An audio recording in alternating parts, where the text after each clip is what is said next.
taxes are the only certainty. Will 20% be part of society?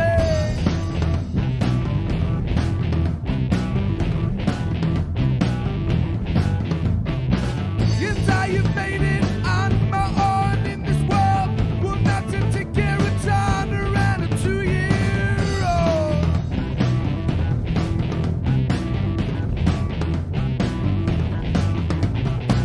I'm gonna start my own nation and do my own thing, and I will be king. I'm gonna start my own nation with the self-preservation. I'm gonna start my own nation with the self-preservation.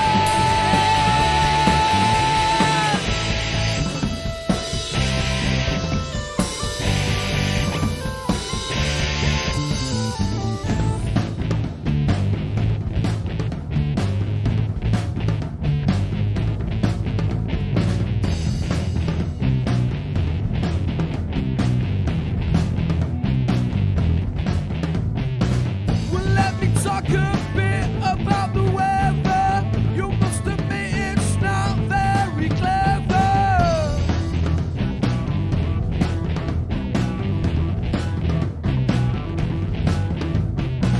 Don't get me wrong, it's not an anti-British song.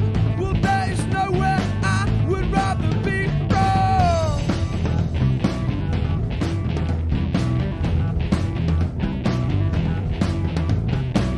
I'm gonna start my own nation and do my own thing, and I will be king. I'm gonna start my own nation with the self-preservation. I'm gonna start my own nation with the self-preservation.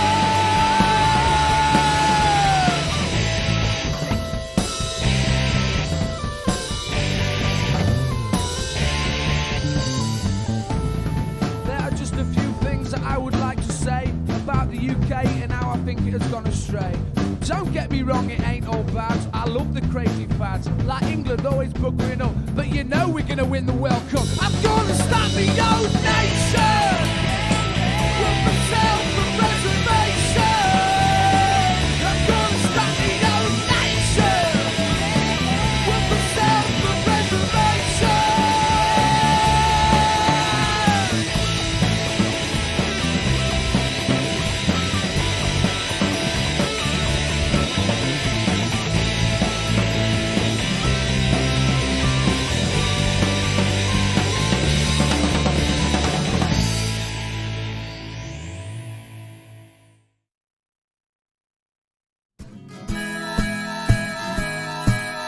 Keep the red flag flying here. Pop pickers and hello, pop pickers. You've thrown me. Welcome to Political Unmuted, and we have, before we start anything today, before I do anything, I've got to quiz our glorious leader about two feathers in our cap. Two. Paul, tell me about Independent Media Awards. So this is probably better coming from Laura, to be honest. Laura, do you want to do the Independent Media Radio Laura, Awards? tell me about Independent Media Awards. Okay, so the Independent Media Association is a group put together. I think there's about like 50 odd members of independent media outlets from all over the country.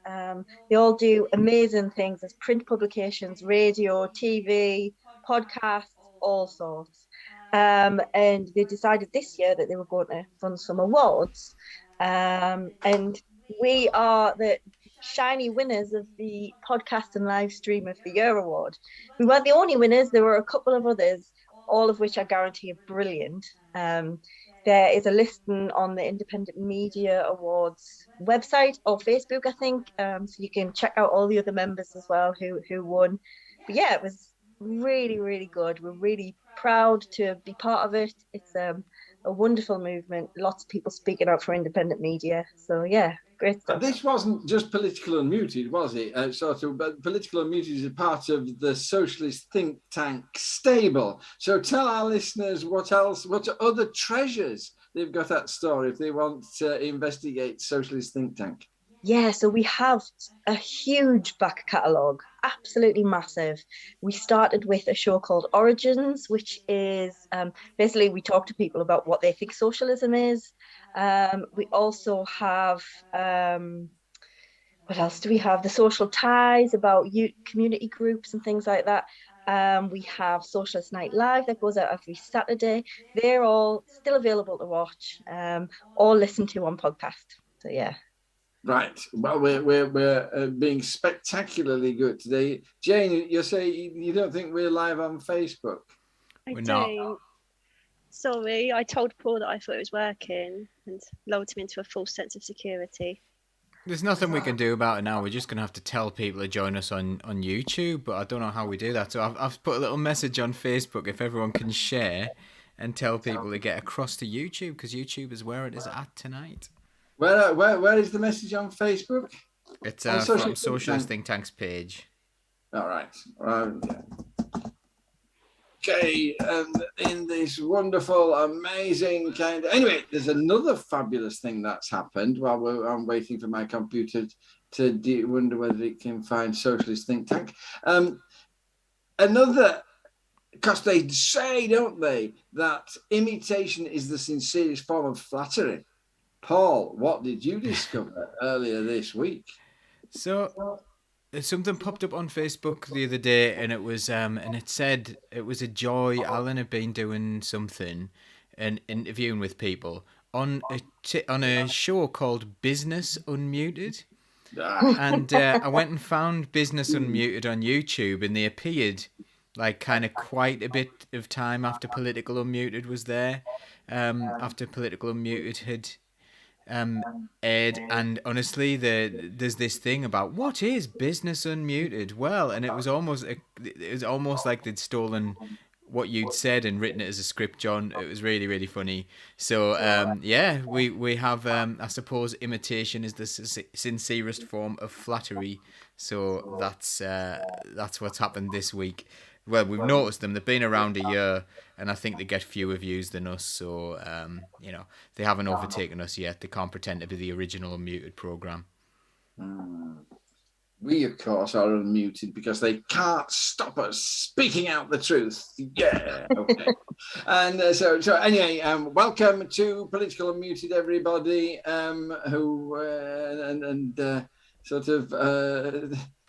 If you're beginning to find us and make your way across from Facebook, hi.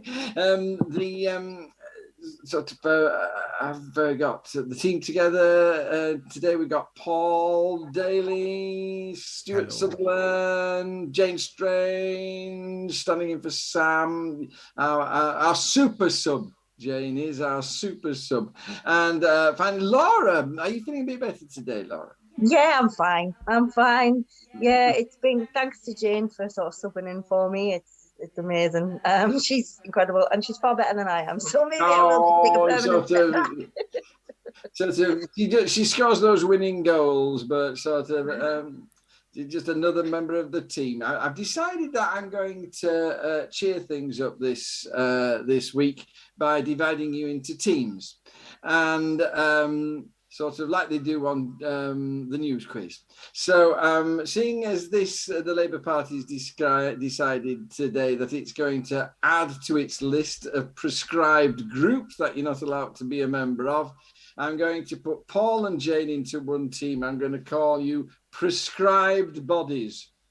And as a welcome alternative, I'm going to put Stuart and Laura into the next team, and I'm going to call you Prescribed Antibodies, which is a very COVID-inspired team name. And because Laura did so well on that description, I was going to give it to you, Paul, but she passed it over. I'm going to give 2 points to Laura for winning the award. And we start with Moment of the Week.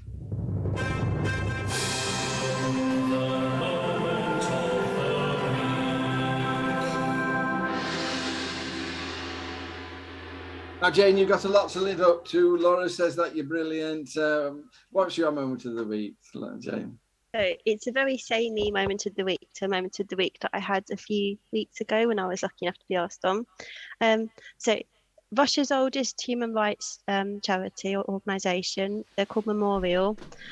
So the Russian courts ruled that they're being forcibly liquidated back in December because they've said they've received some funding from institutes in Germany and other countries. So they're officially a foreign agent, and they need to stamp the Russian words for foreign agent across anything that they put out publicly.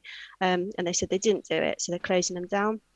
So there was a court ruling last week. The European Court of Human Rights was trying to hold up the liquidation whilst they reviewed the case, but the Russian court ruled that because there's no immediate danger to life, then they can't do that, so they will be liquidated. And I know I'm running out of time, but I just want to say a few things that Memorial have been doing. So they've got a digital database of all the victims of political terror in the Soviet Union. They've got an archive of letters and photos of victims of oppression and the East forced labour. They've got newspaper archives, and they were putting together a bibliography of Russian socialists and anarchists. So I'm very sad about this. It's a big loss, and they are very brave indeed. Laura, what's your moment of the week? So my moment of the week this week comes from Question Time. Now, I don't ordinarily watch Question Time. I do try to avoid it like the plague. But this little clip popped up, and it was Mark Sawatka from the PCS Union talking about the spring budget, essentially, and he managed to fit in 2.5 minutes what no one else has been able to successfully say for 12 years. It was just an indictment on Rishi Sunak. He said he either doesn't listen, doesn't understand, or doesn't care, and that he actually thought it was probably all three.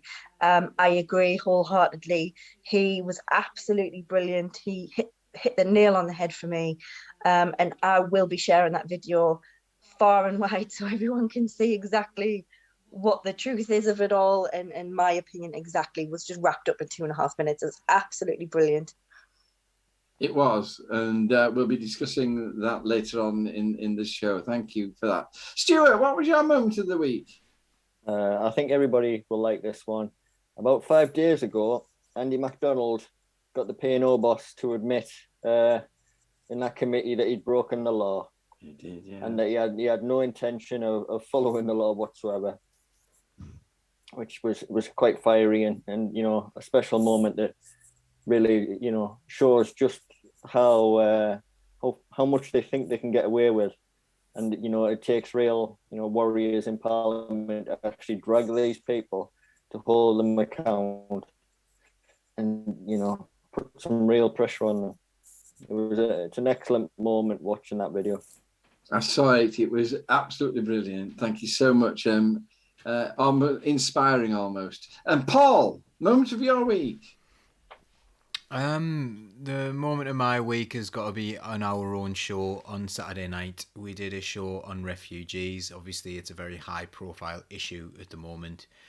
And we had a guy named Moses on who was a refugee himself.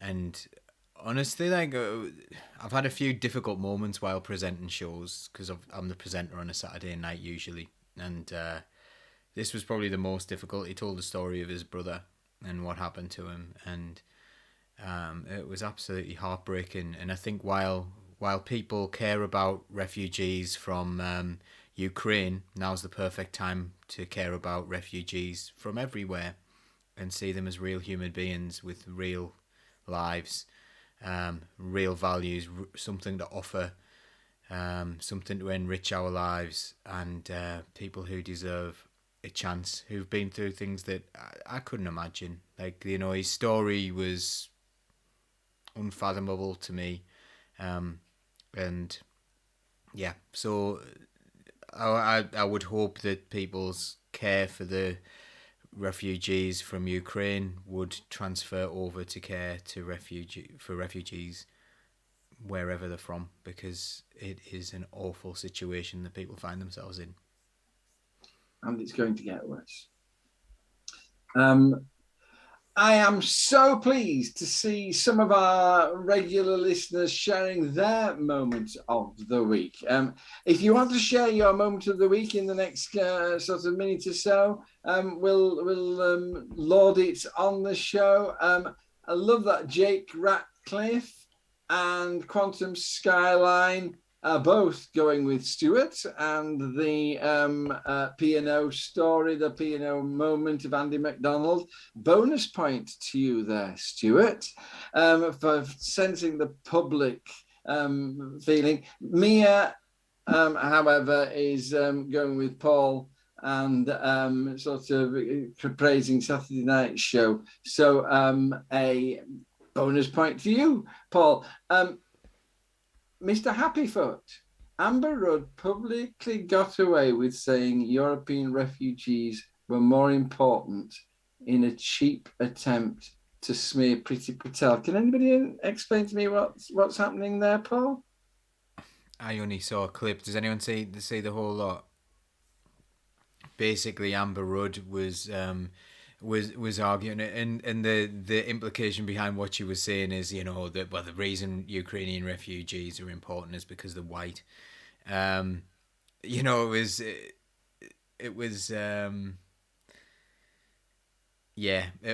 just wasn't very good. But Amber Rudd, the person who took the fall for Theresa May's go home vans and the hostile environment and Windrush. Yeah, she isn't a good one, is she? So this is the kind of person who gets elected into our parliament.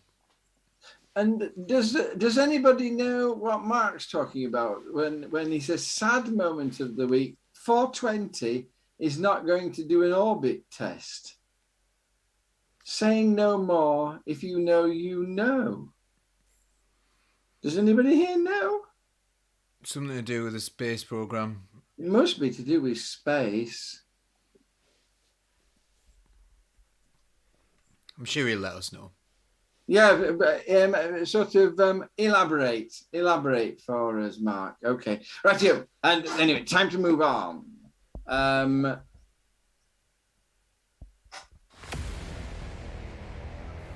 it's time for the big story. At the end of the moment of the week, Paul and Jane, the prescribed bodies have 5 marks, but the prescribed antibodies have 6. Well done, Stuart.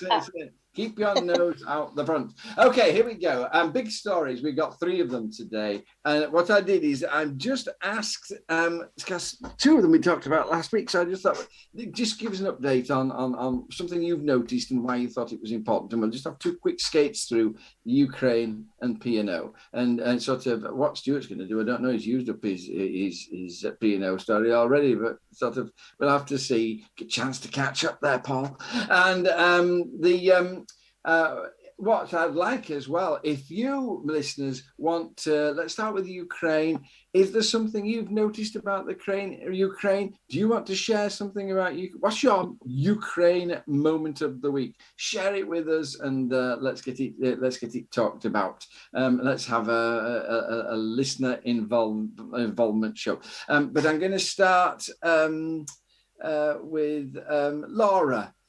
Your Ukraine moment of the week.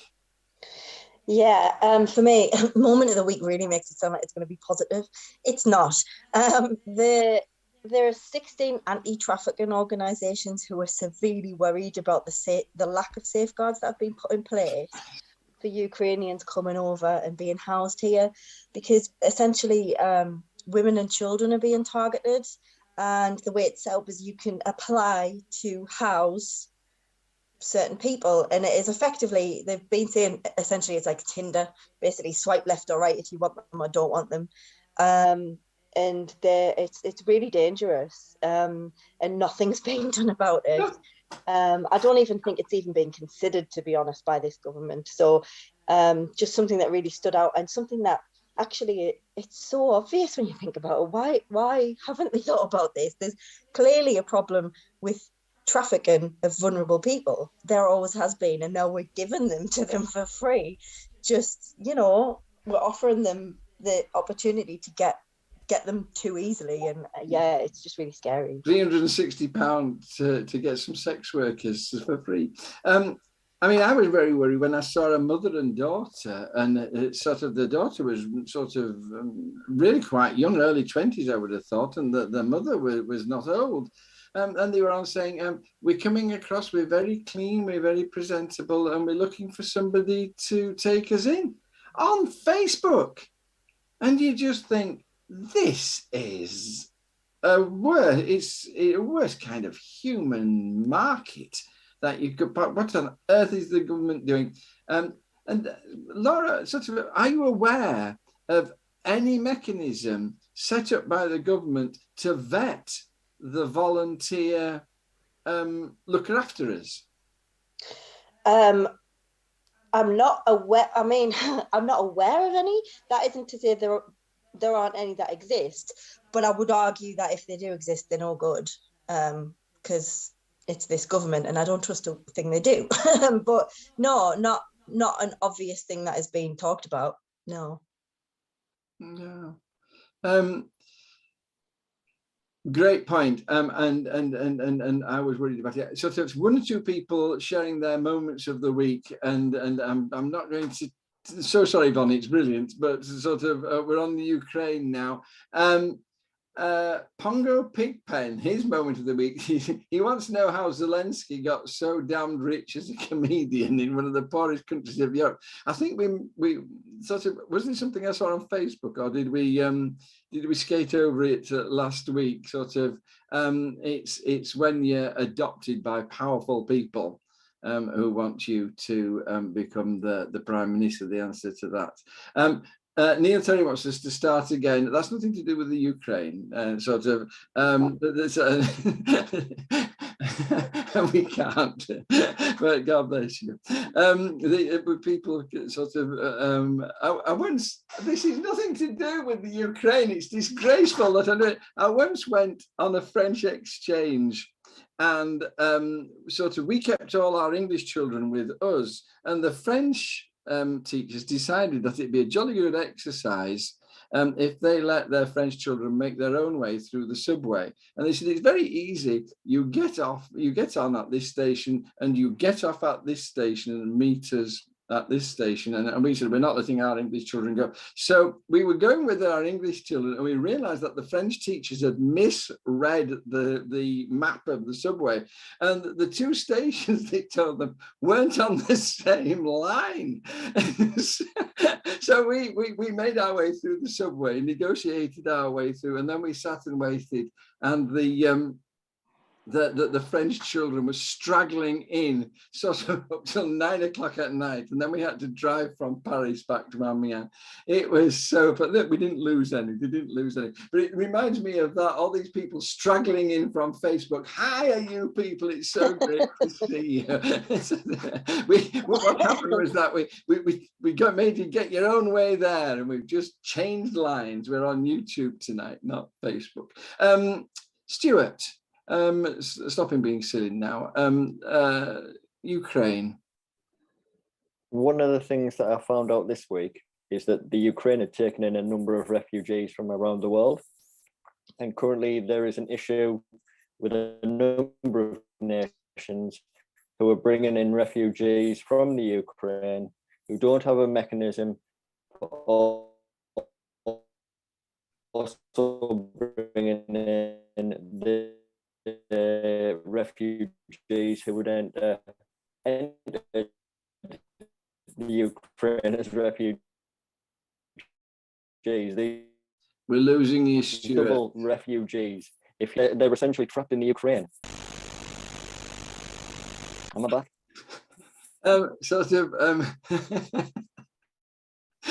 Well, Facebook said what it thought of that policy. Try again, Stuart, very briefly. The Ukraine had taken in a number of refugees from around the world, certainly Syria of late. these refugees that no longer have access to be moved on to other countries accepting refugees. So while all the nations in Europe are taking refugees from the Ukraine, they aren't taking the refugees that Ukraine had taken in themselves from elsewhere in the world. And they are now trapped within the Ukraine with no passports, no right to stay, and no mechanism to get out. There was a big problem with foreign students as well in the early days, though they seem to have sorted that out. It just shows, doesn't it, how vulnerable you are when you become a refugee. You really are just pushed from pillar to post. The Quantum Skyline, Stuart's online flatulence was my moment of the week. That's worth points. People are still sharing their moments of the week. Pongo Pigpen was Nathalie Elphick. There we go. Jane, your Ukraine moment of the week. So I was reading about the Belarus railway workers. So in Belarus, they've got a railway resistance, and the railway workers have been sabotaging the railways to stop the Russian equipment from getting through. So disabling the alarm system, dismantling transformers, setting fire to bits of the railway. And I think it's at the weekend, the head of the railway announced that there was no railway connection anymore between Belarus and the Ukraine because the railway workers had managed to completely sabotage it. And I've heard there's been some people trying to do similar things in Russia as well. And there's 4 railway workers so far have been arrested in Belarus, and others have been interrogated. And it's a really brutal regime. So these people are so brave. I dread to think what they're going through. But I was just about to say to you, I thought that Belarusia that's an ally of Russia, isn't it? yeah, it's the workers though. They don't think what's going on is right. That a lot of people in Russia a lot of people in Belarus, I think, don't agree with the government in that country. We had uprisings last year, and it seemed like sham elections. So, but these people have put their lives on the line to try and help. I'm shamed by the bravery of some of those people. That's really interesting, though, isn't it? Because one of the big reasons the Russians are doing so badly is because they can't supply themselves, and they can't keep it like that. And Paul, what's your moment of the week? Your Ukraine moment of the week? Roman Abramovich's miraculously regrowing face is my moment of the week in Ukraine. So some of the stuff around Ukraine has been bonkers, and it trivializes the whole thing. But Roman Abramovich was there for some reason as an oligarch to negotiate on behalf of Russia, but not really to negotiate on behalf of Russia.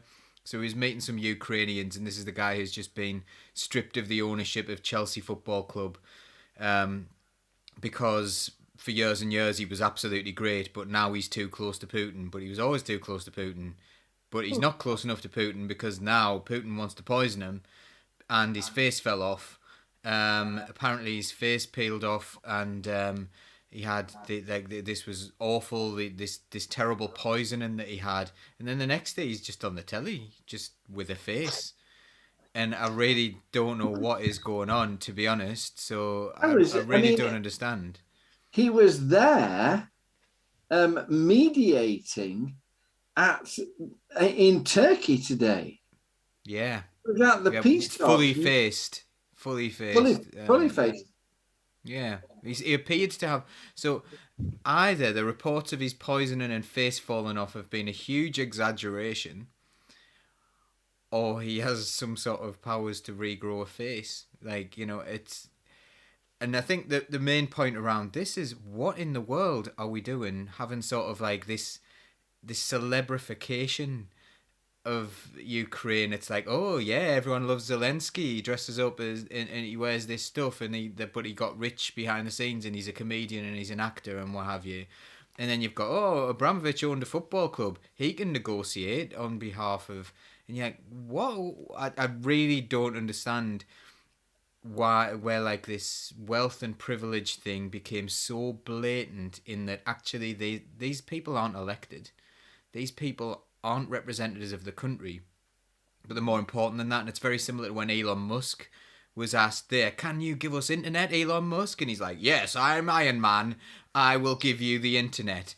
And then a couple of weeks later, he's sharing daft memes about Ukraine war and stuff. And yeah, it's a bizarre situation. So I'm still baffled by a lot of it. I don't know what's happening there at all. What's going on with Abramovich at all? I think it's a really interesting development in Russian politics. I think it's. Did you, Paul? Do you see any hope for the? They seem to be making progress of a kind with the peace talks. I mean, do you see any hope there? Well, they've agreed to shell Kyiv less, haven't they? Which, small mercy and everything like that. Maybe the people will get a little bit of respite. This isn't about war. This isn't about people. Sorry, this isn't about people. It's about money. It's about like money and territory, and so I think the quest for money will continue. And these kind of conflicts will go on regardless of where they are. I would hope that this one would come to an end relatively quickly. It sounds like they may agree not to allow like NATO to have bases in Ukraine, which seems to be a clear thing that Russia have asked for, and that Ukraine are now willing to go along with. But we were told it wasn't anything to do with that, so we'll see whether Russia were telling the truth about their aims in Ukraine. Regardless, war is not justified, but the West have been justifying wars for a lot of awful reasons, or bombing bombing all sorts of places in the Middle East for reasons that none of us can really comprehend, or supporting regimes that are doing a lot of bombing currently, such as Saudi Arabia and Yemen. So I don't, unless we fundamentally change the way we think about war and the way we think about the economy and the way we think about making rich people hideously richer, we aren't going to see the end of this type of conflict. Stuart, do you think the Russians are losing? I couldn't possibly say that. It would all depend on what their intentions were, what their goal was, what their preferred outcome was, whether they see, a win, a loss in what's going on right now. I'll ask Jane and Laura as well. See, I mean, do you sense an upturn, a kind of increased hopefulness? It certainly seems to be the case in the Ukraine that people are more upbeat than they were. They're beginning to go back to cafes. Life's beginning to return to normal to a degree, which is amazing. I mean, do you see the thing grinding to a halt, or do you think that it's just a trick? I don't think it's grinding to a halt. I mean, for me, if we're getting our information from the UK media, I'm not sure how much of it I can really trust.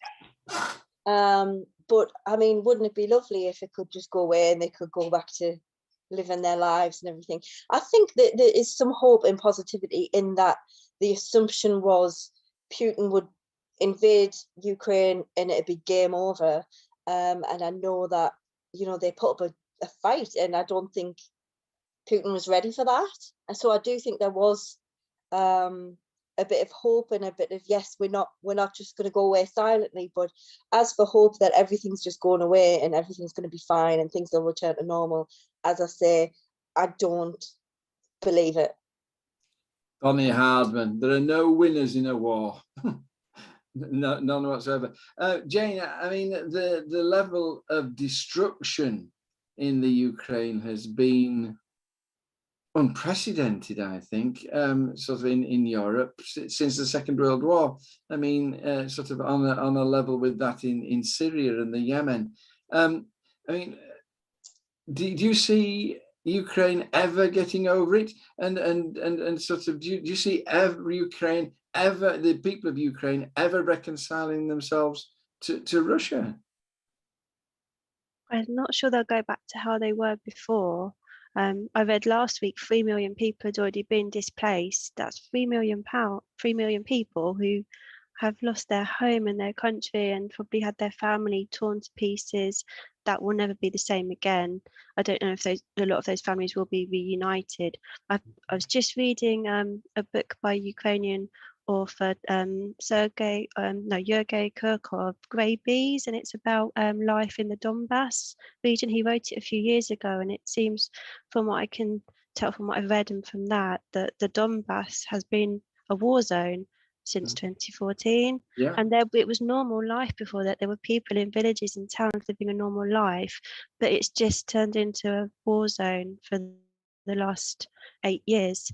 And I know the whole Ukraine is a lot bigger than that region, but I don't know. I could see things being quite bad for a very long time. Yeah. Horrific. And I'm always amazed how people manage to keep going in such situations, particularly in the depth of winter. Horrific. Can I ask Clarissa to Starmer at Labour Friends of Palestine speech? Can you expand on that for your moment of the week? Please be wise in what you write, but it'd be interesting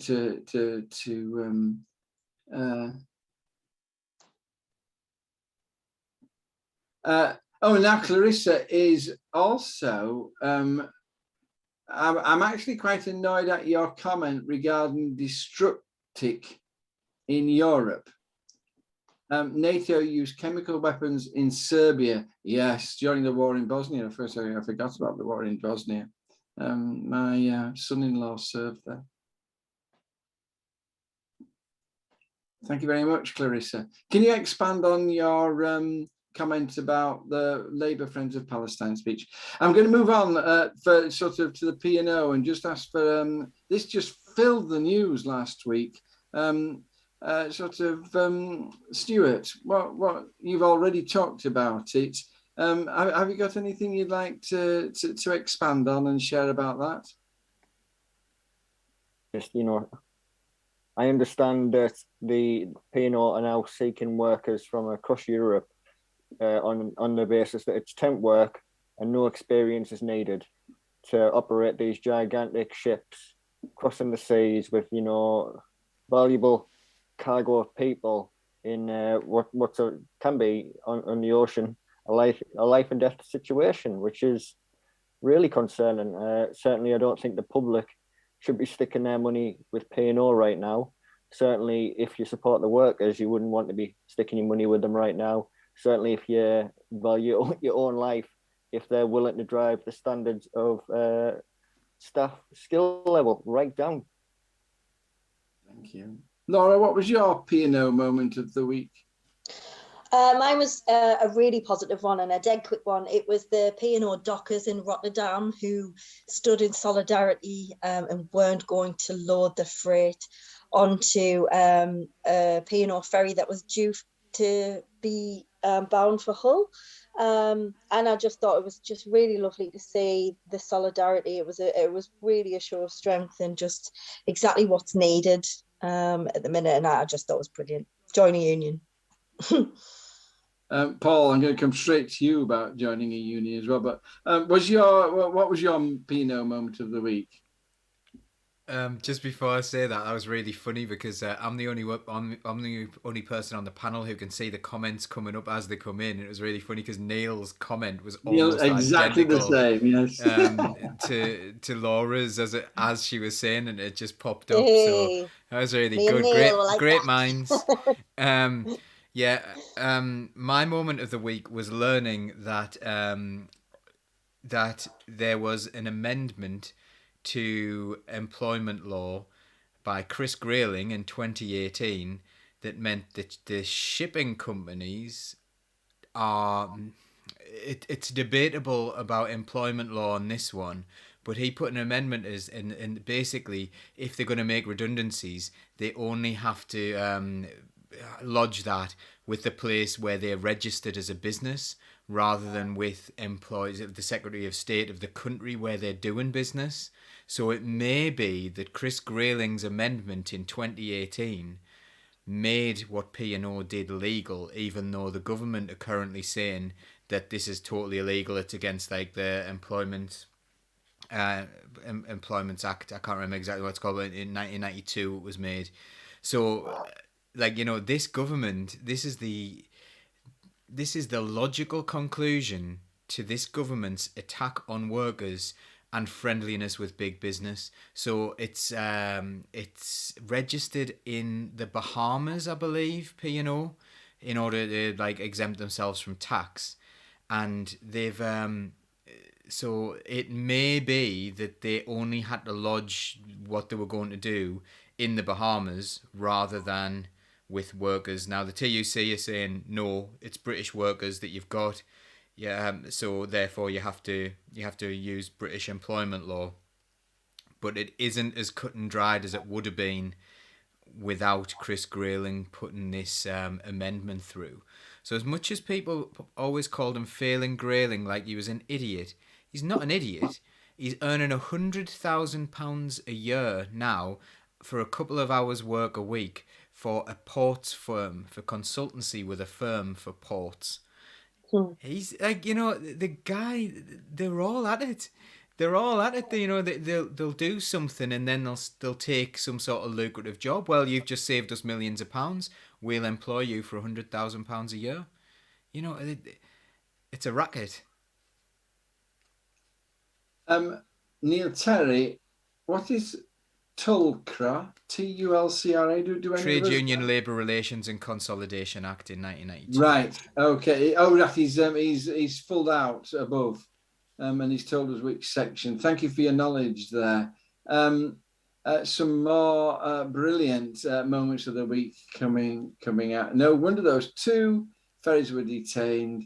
They should all be detained by the sounds of it. The irresponsibility of not expecting the replacement staff to be trained. It is unbelievable. It's crazy, isn't it? Jane, what was your P&O moment of the week?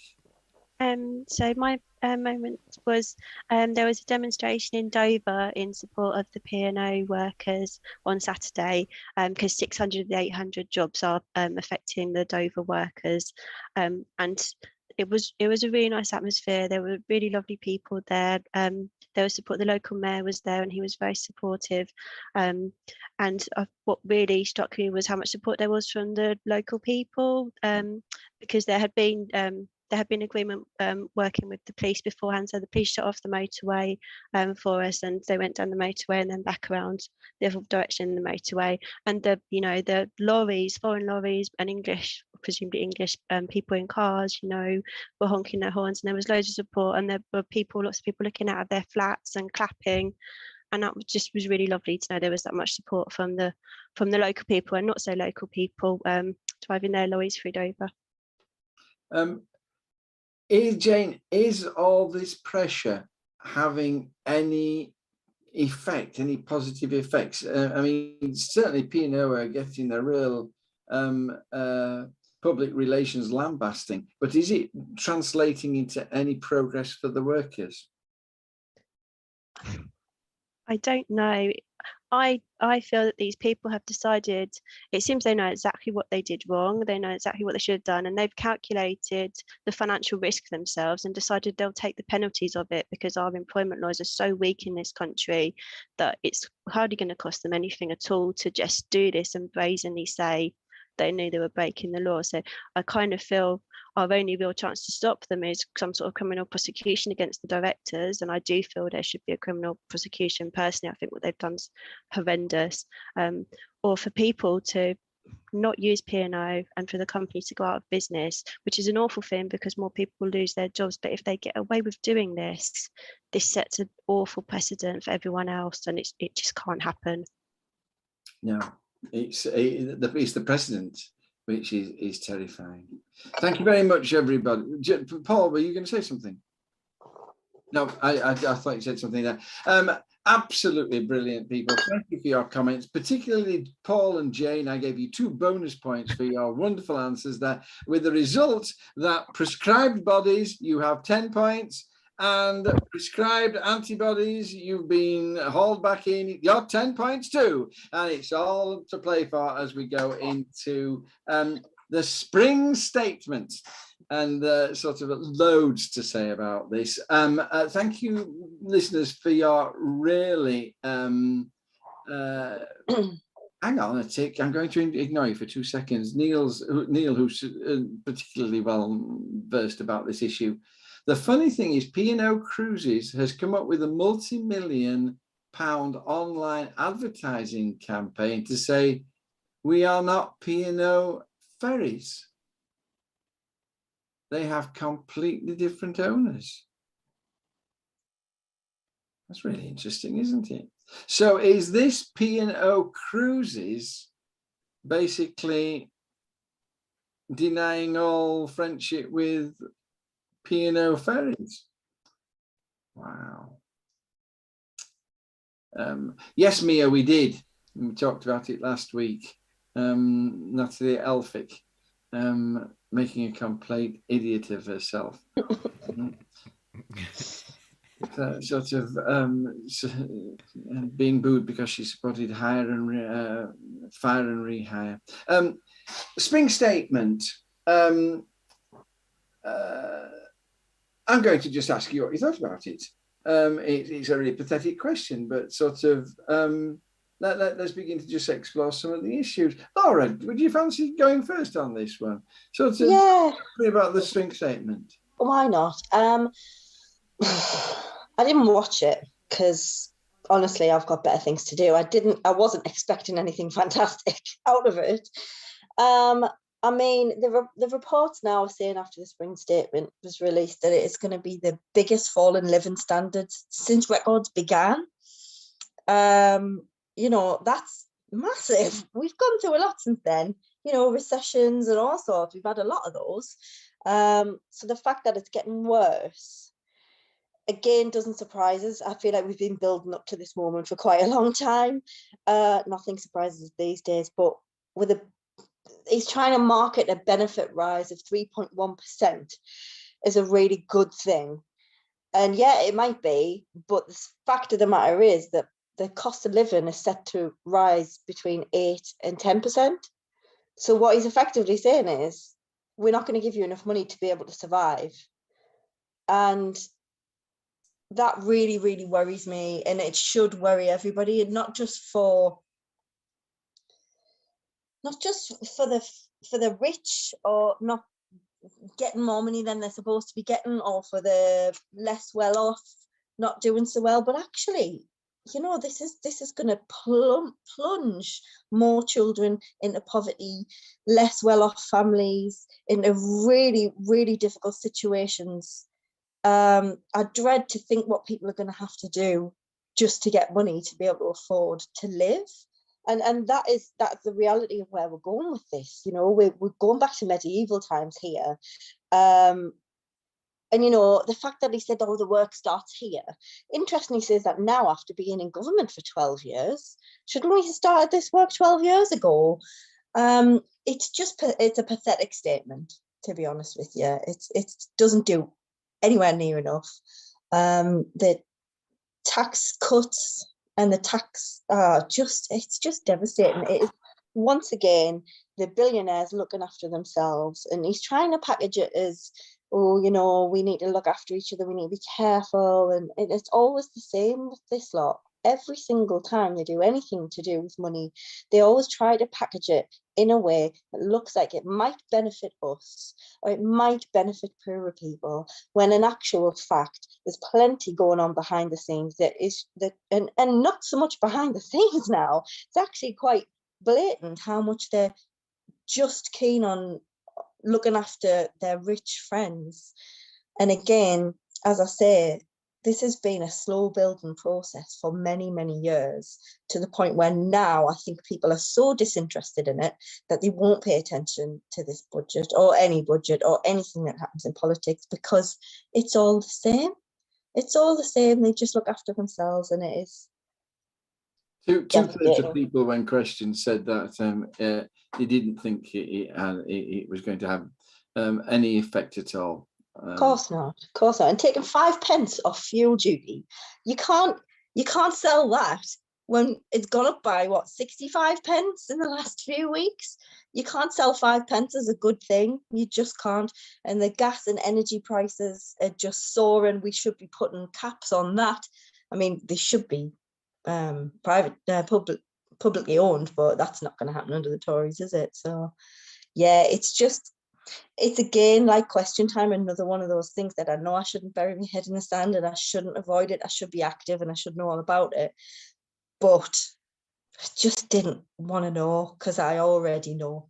I cannot bear to listen to question time. I prefer to listen to you lot. Stuart, talk to me about national insurance. Now, do you think that he managed to make a big enough adjustment to nullify the damage that rise was going to do? Absolutely not. In fact, I think he doubled down.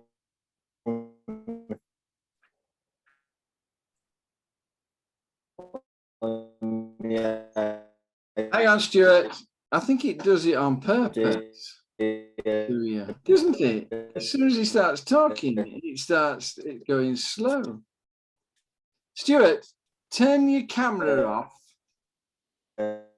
We had to stick in this national insurance increase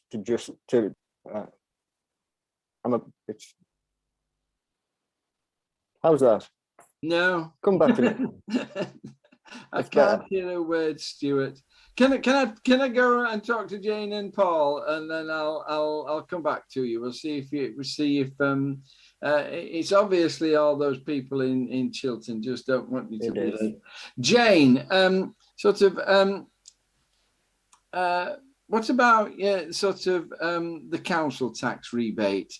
Do you see any good in that? £150?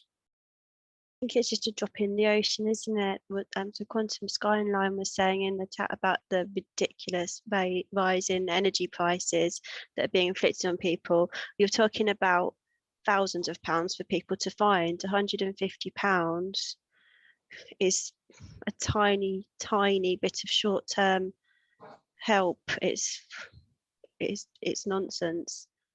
I mean, the councils are getting upset about it, aren't they? Because they're saying that there's only a mechanism to give it to people who have direct debits. So if you're not on the direct debit, then you have to apply for it. But the government haven't given the councils any money to organise that process or advertise that process. So again, all those people who are poorer are going to be hit again. And you're absolutely right that the sums they're talking about, was it 5p on your fuel and 150 and even £200 on your energy, which by the way you got to pay back, compared to the kind of money that people are going to have to find, it's peanuts. And in a world where they're not giving anything extra to people on benefits, where the benefits are going to be falling behind inflation, you agree with Laura. What are they going to be able to do, Jane? They're going to be able to starve and freeze. I think that's what people will be able to do. I think what really annoyed me about this budget was I actually watched a little bit of it. It was a big mistake and I wouldn't have chosen to, but I came downstairs and it was on the telly. And the gloating Sunak, he's just gloating, playing with words, standing there triumphantly saying, with a smirk on his face, with Priti Patel and Johnson smirking behind him, he has delivered the biggest increase in income ever. Some such nonsense is exactly what he said, with absolutely no compassion, no honesty to him, no recognition of the fact that what he's actually delivered through their ridiculous austerity policies and terrible handling of the Brexit negotiations and pandemic is the ridiculously highest increase in the cost of living that we've ever seen, and that just dwarfs any of his ridiculous gimmicky pennies that he's trickling back to people. I don't think he cares at all. Absolutely. I'm trying to remember some. I can't find it on the thread because I can't scroll back through it. But one of the people who was commenting said that and this is the man claiming to be such a genius is the man who threw away, mismanaged, and lost so many billions of pounds to fraud during the COVID crisis. These people are not fit to run the economy. Sort of. Neil Terry is wondering if you talk like that normally, Stuart. Is this how you talk normally? This is why I've had all this training on speaking, the public speaking training. It's because I slow right down like that, start making noises. Yeah. I just think it's the complaining about the capitalist broadband. You're fine when you're not saying anything of any moment, but as soon as you start talking about things that matter, whoa, it shuts you up good and properly. Exactly. Let's have another go. What were you saying to us? Rishi Sunak's doubled down on the national insurance and the idea that this is the long-term fix for social care when we know that the tax burden is already hugely difficult for the poorest people in Britain, the hardest workers to bear. It's shocking. Certainly this, it was 25 minutes, that mini budget, and it was nothing but a really long lie. What we've seen is, families who are already struggling, they're going to be pushed into poverty. We're going to be looking at 1 in 5 people in Britain living in poverty, which is shocking. 12.5 million people in Britain living in poverty is a disgusting number. You would have thought that would have been eradicated a very long time ago, but it has not. It's getting worse. And this is what we see now in a year's time, in 2 years' time. Like how much longer can we allow this to go on for before half of us are living in poverty? 60% of us, 90% of us are living in poverty. I've got a question. I think I'm going to ask Paul, because the way they calculate absolute poverty is if your income is below 60% of the median income. And I'm trying to get my head around that because in a way, we'll never have 90% people living in poverty. When you're calculating it that way, is that not just measuring the degree of inequality in the nation's incomes rather than a measure of, as it claims to be, absolute poverty? So I happen to be reading a book about this at the moment. Right. Statistics are manipulatable. So, statistics can show a variety of things. There's poverty and there's absolute poverty, of course. And they can actually mean different things in different countries as well. And they do mean different things in different countries. Now, what you're talking about there, if you're talking about a median's the middle person in the country, so there's going to be 50% lower. So if you calculate that based upon the median, if the median person hasn't got enough to live, then that's a kind of meaningless statistic, but it might mean something in some countries. Basically, statistics. I'm a big fan of maths. I'm a big fan of statistics and stuff like that. I'm a maths teacher. I've done loads of stats work when I've been studying, and yeah, they're limited. These things are limited. They can be manipulated to show whatever you want to show within reason. It's really interesting, Paul, that they've used the median to calculate the absolute poverty, but when they talk about how amazing our jobs are in this country, they use the mean because the top end are so rich that it's always going to drag everything up. So they're just like, look how much money we've got and how many jobs we've got, and you're right, it just gets manipulated, and they don't tell people that. They just throw out statistics and expect people to believe them. Yeah, There is one the important median's a factor. better the median is a better statistic for the, like, you know, half the people earn less than that and half the people earn more than that. But like, because you could say the mean, well, you know, like I do a little exercise and say, right, you're all on, like, I don't know, £10,000, and the last person is on like 2 million.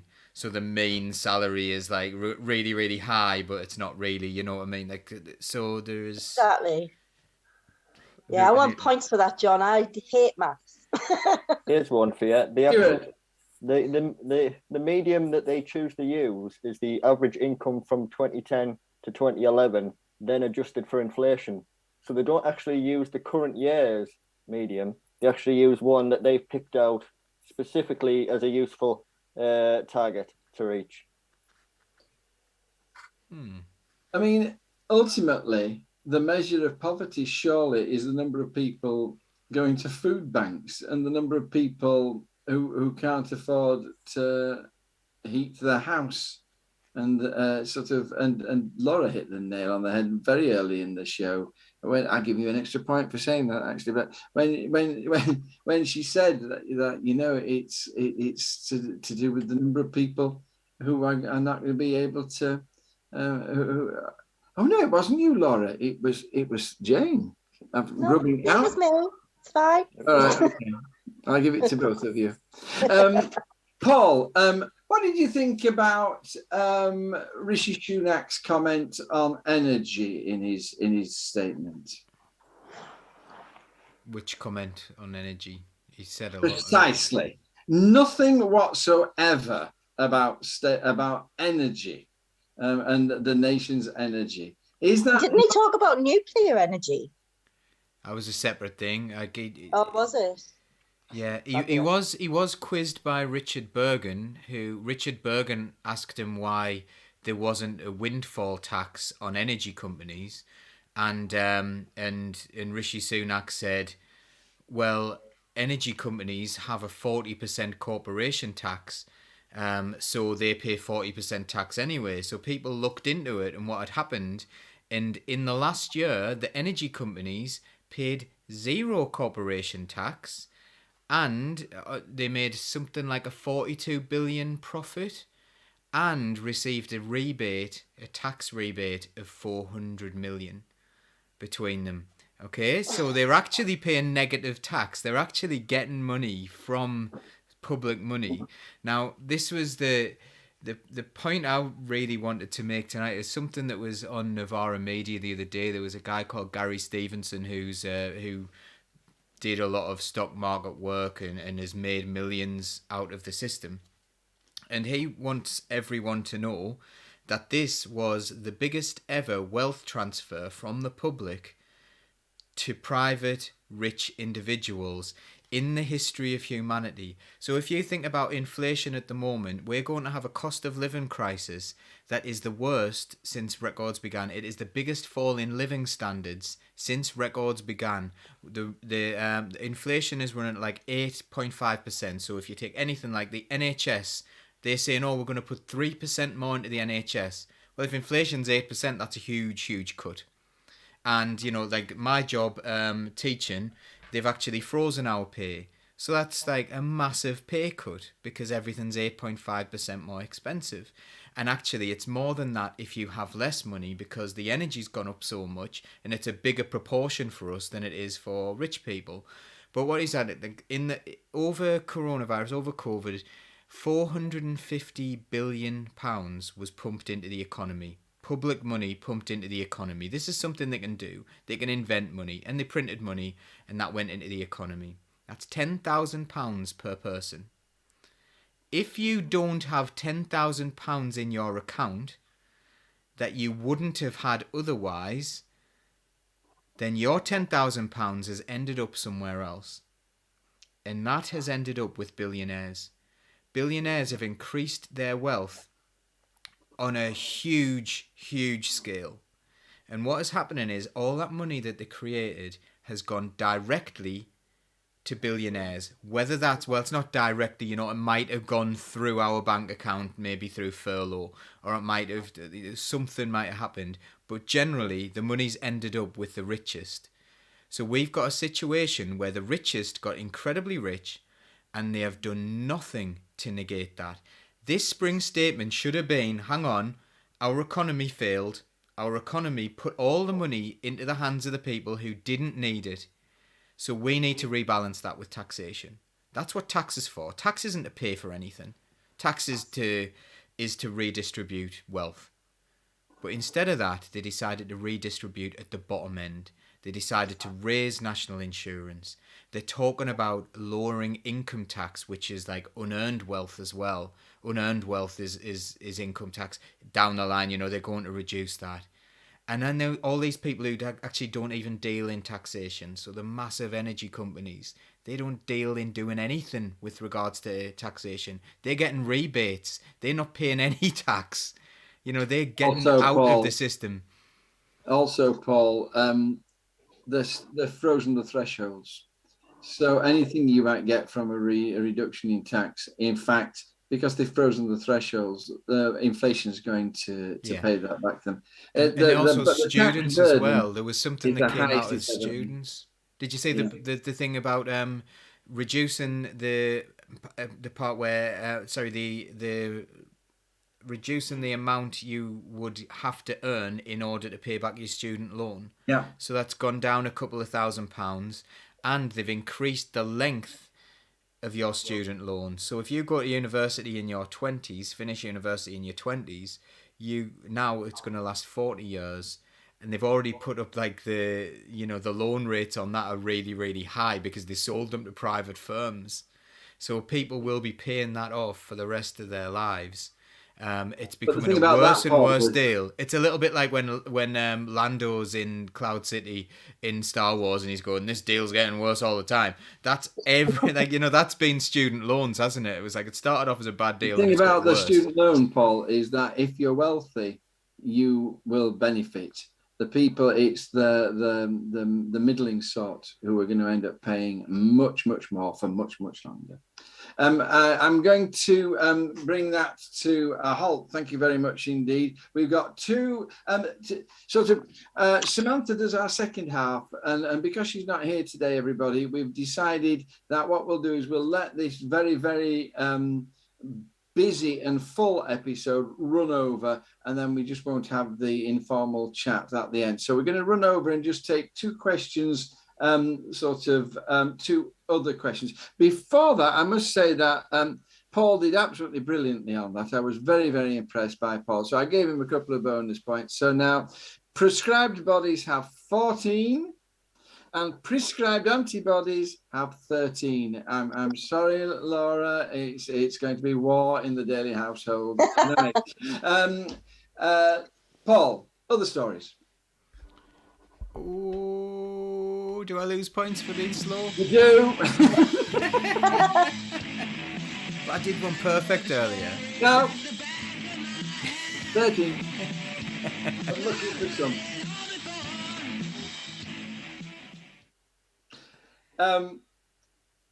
Laura, should rising COVID infections cause concern?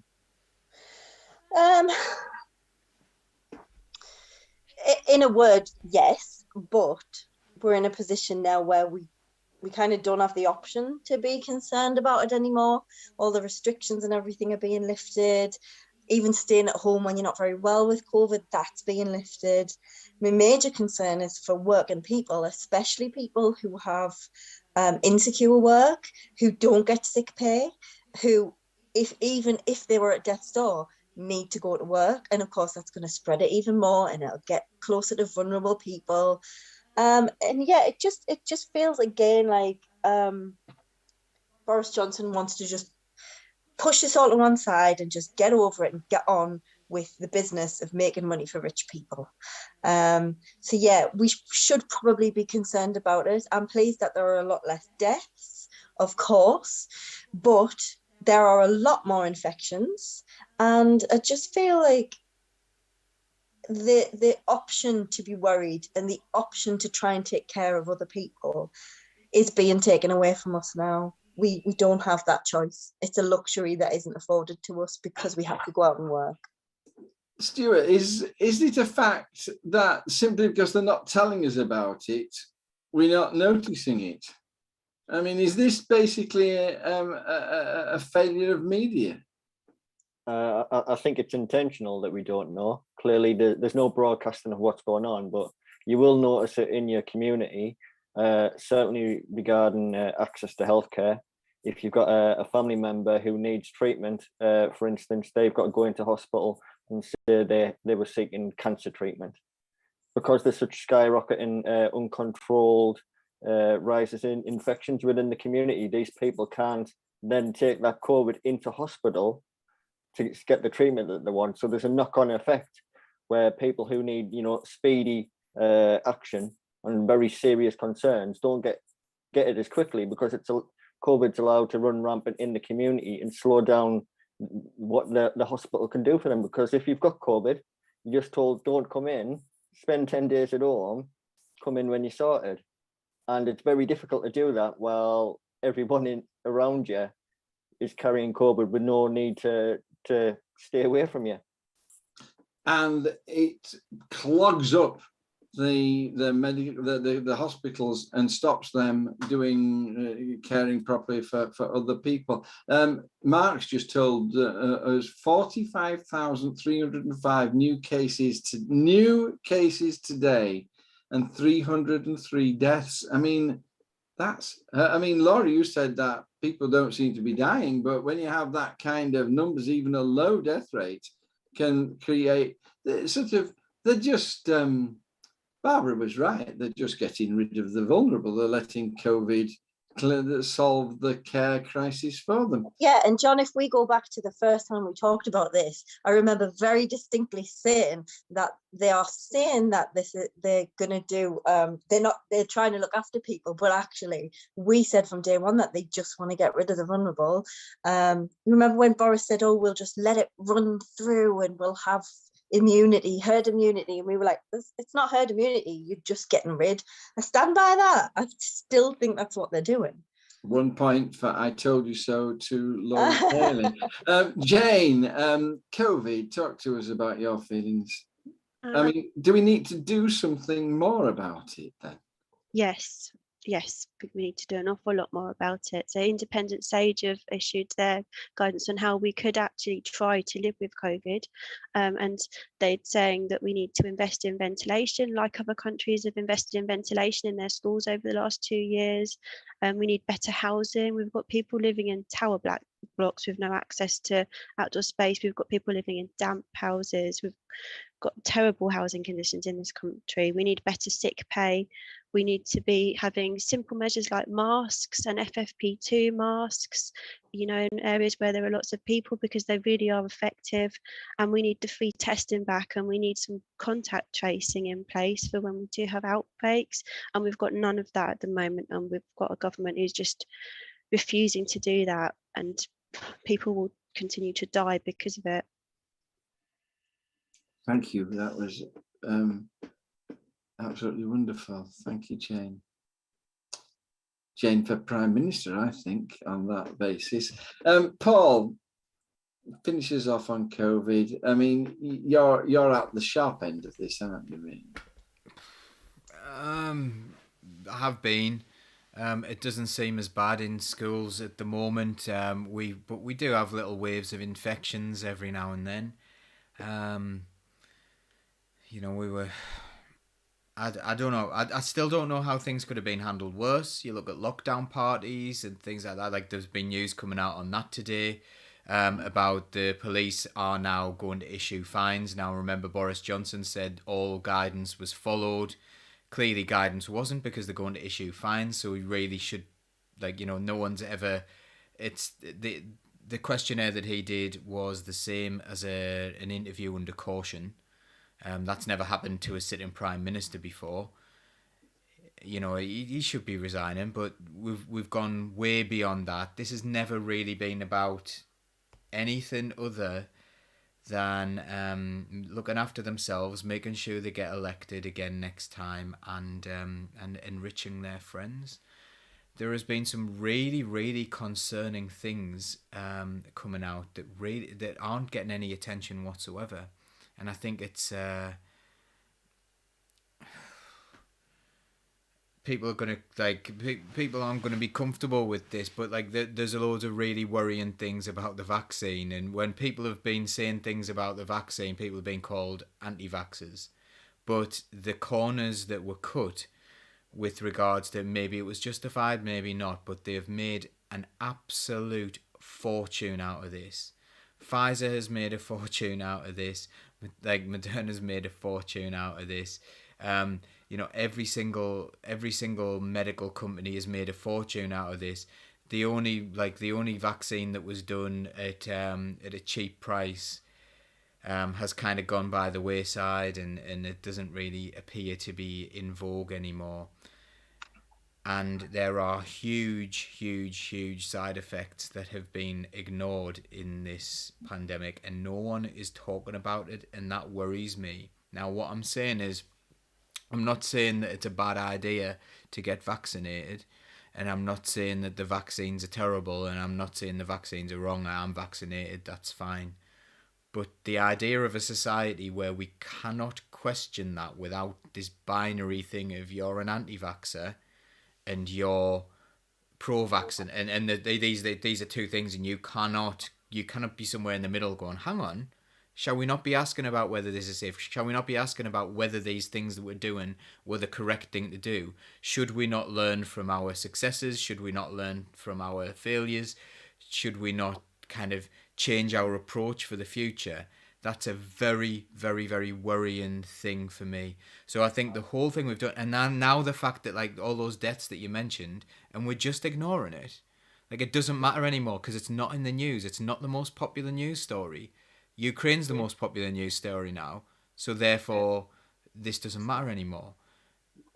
We really need to think about what we're doing as a society and whether we are being absolutely blind and dumb to everything that is going on. We need to have sensible debate. We need to have sensible opinions without panning each other's faces in.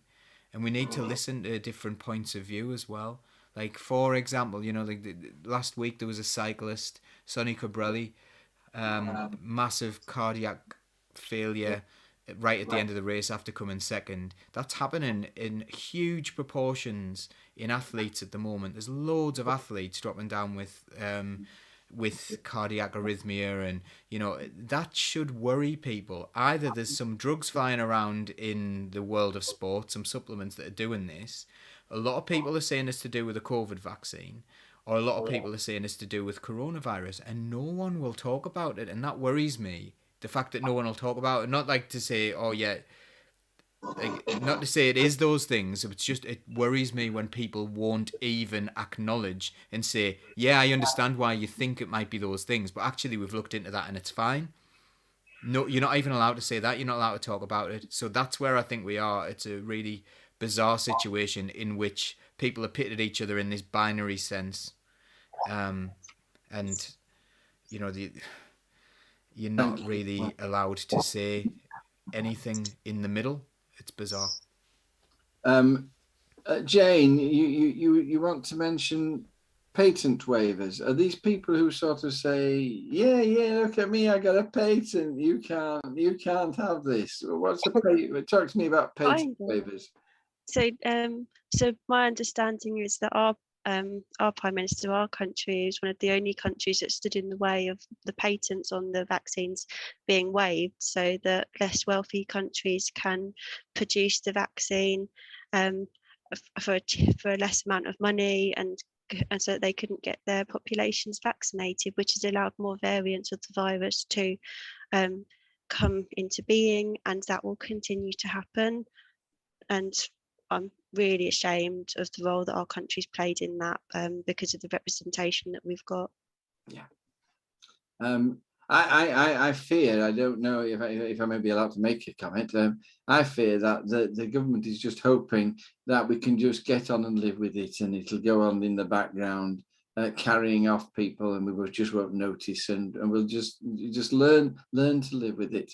And I find that very deeply concerning. And the last question of all, everybody. By the way, the score is 15-all. It's all to play for on the last round, people. Okay, so I shall expect a really, remember the 2-minute rule as well. Paul has fallen foul of that in the last 2 questions.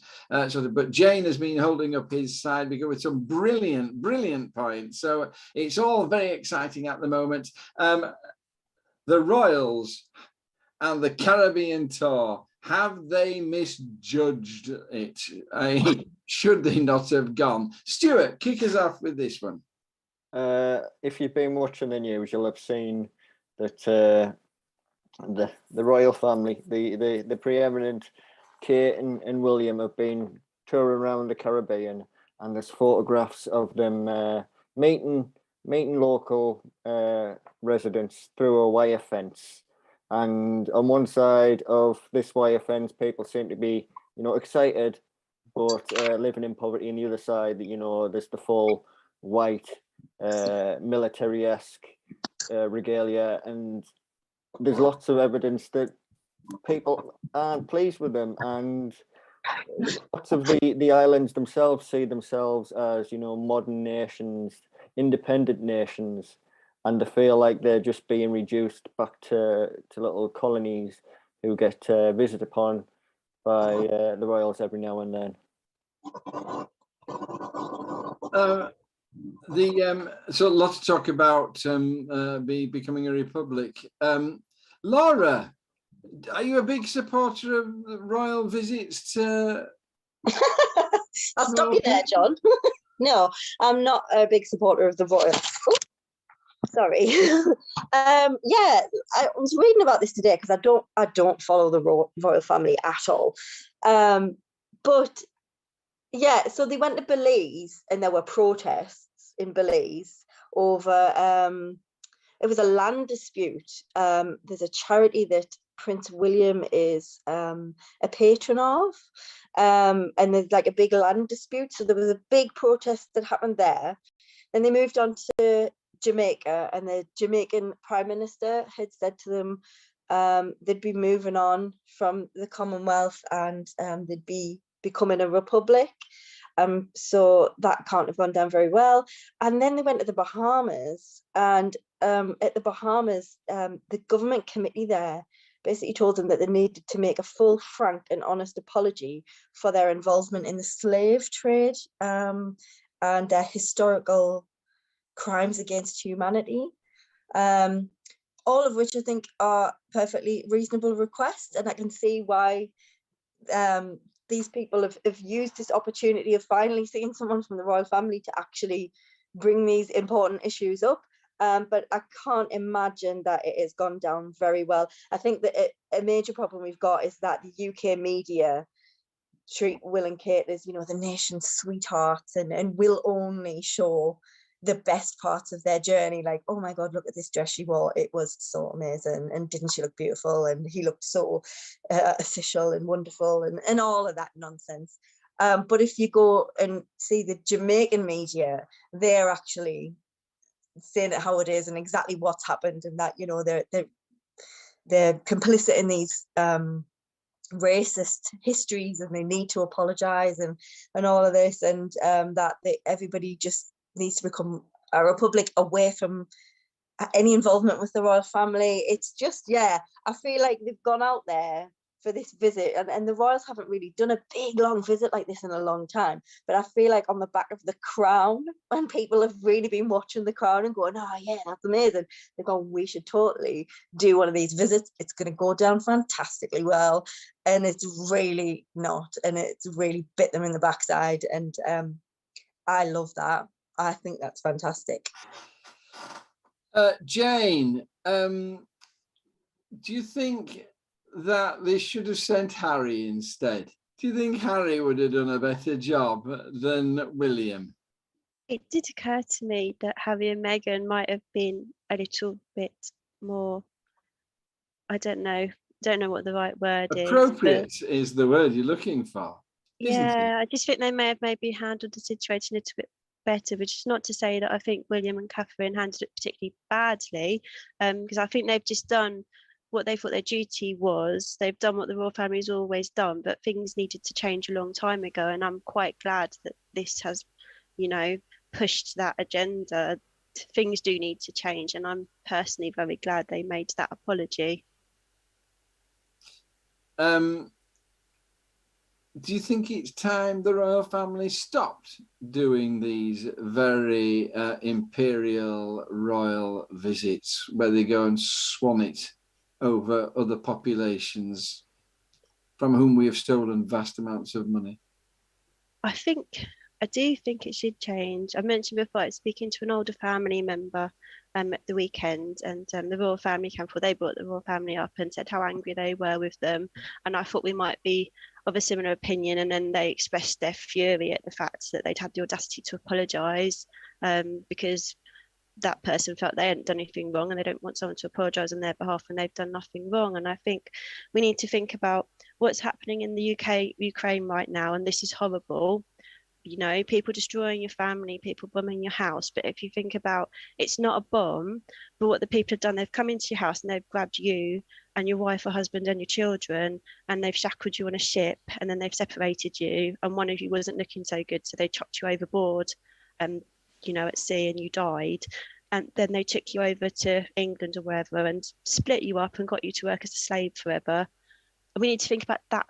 That's what we've done in these countries, apart from robbing the national resources of those countries. That's why people are so angry. And I know everyone here understands that, but I just get the feeling that I don't know if there's some sort of sanitized version of history. I don't understand why anyone would be angry about apologizing if they really understood what we had done. Or maybe it's not me, it's not us, but things were done in the name of our royal family. So I do think it's appropriate that they apologise for it, the representative of that royal family now. Is part of the problem, Jane, the worry that if we start apologising, then we lay ourselves open for reparations? Probably. It probably is. But maybe that's something we need to talk about with those countries, what we can do, what's appropriate to make amends for what we've done to those countries. I mean, I find this very difficult because there's just no doubt that what wealth that we have and the developed nature of our nation is almost wholly constructed out of what we stole from the empire, and our wealth now depends to such a great degree on what they did, but the cost of trying to do anything realistic to put that right would be I think, huge. sorry to butt in, John, but when you say wealth, and I think this is part of the reason why people get so annoyed, we've just been discussing the fact that none of us have any of that wealth. That wealth is very much situated with a few people. So when you're saying to a working class person who's quite hard up, we've got privilege and we've benefited from this and we've taken their wealth, I think that's why defences get up, because people feel that they've been hard done by themselves and that they've, not benefited from anything. I think it's a really tricky one. Thank you, Jane. Paul, finishes off, last comment of the day. I have to tell you that you're a point behind, so you're going to have to work very hard. No repetition, deviation, and I need to be speaking when the whistle goes to win this one here, Paul. Finishes off. Let's go back to the royal family. Tell us, what do you think of the tour, and share your feelings. I think it's elitism, isn't it? They've decided to go and do this thing, and they've probably done it in really in good faith, probably thinking that they're doing this great thing and we're lovely people and people will be out waving flags and they'll think it's great and it's our duty to do this. I really believe that they have good intentions, and what they think they are doing is very, very useful. The problem is they're completely out of touch. The royal family's completely out of touch. If we live I always say if we live in a society where we believe everyone is born equal, but there is anybody at all who has a birthright to privilege, then we're not. So if anyone who thinks that people should be born equal, whether that's their children or their grandchildren or their friends or their family, and they deserve equality, we can't have a royal family. It's completely incompatible. So if you want an unequal society, you can have a royal family. If you want an equal society, you cannot have a royal family. It's that simple.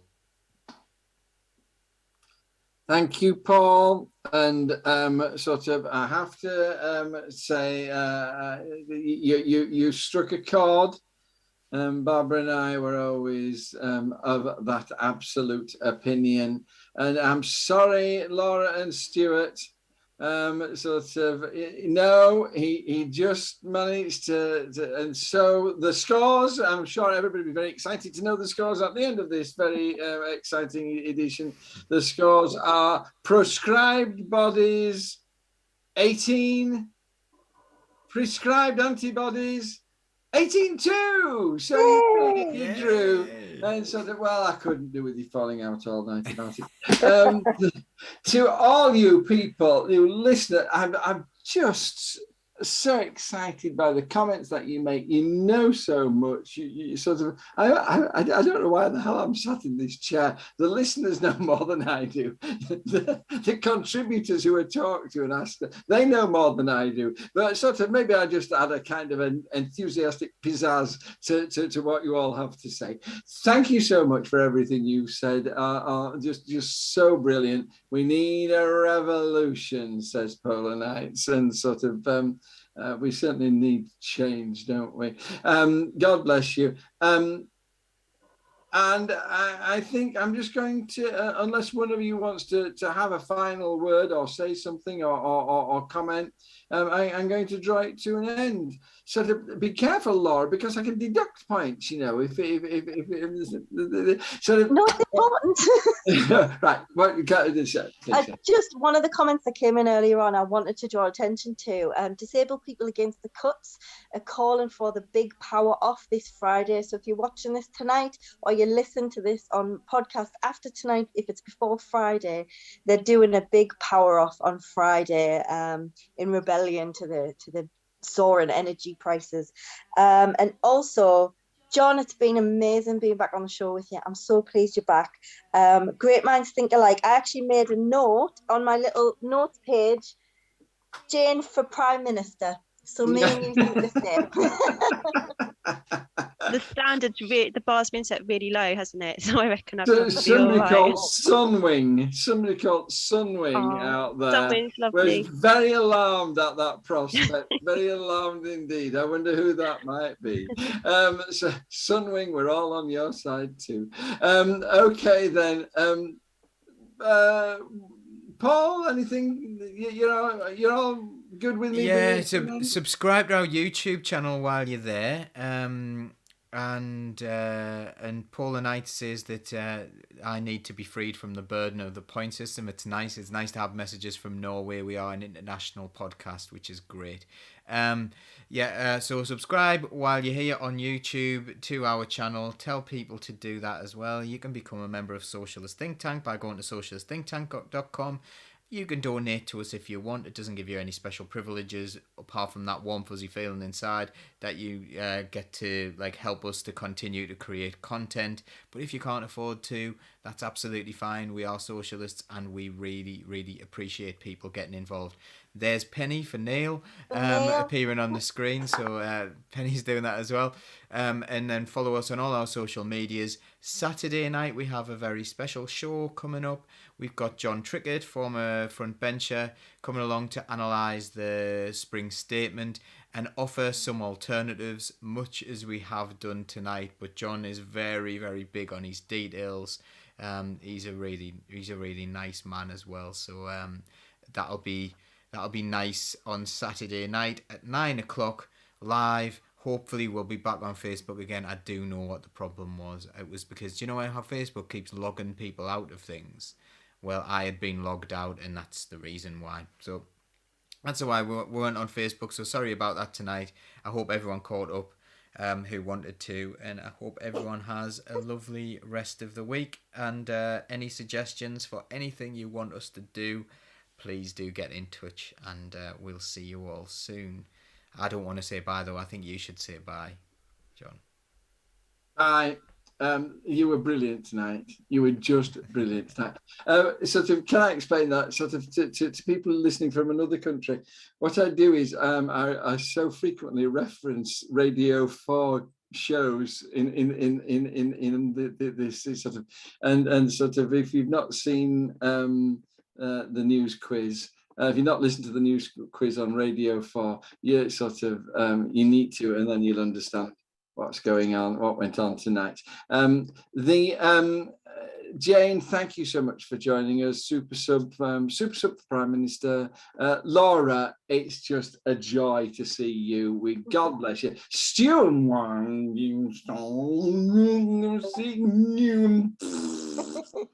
and sort of Paul is the boss. We'll see you next week. Bye bye.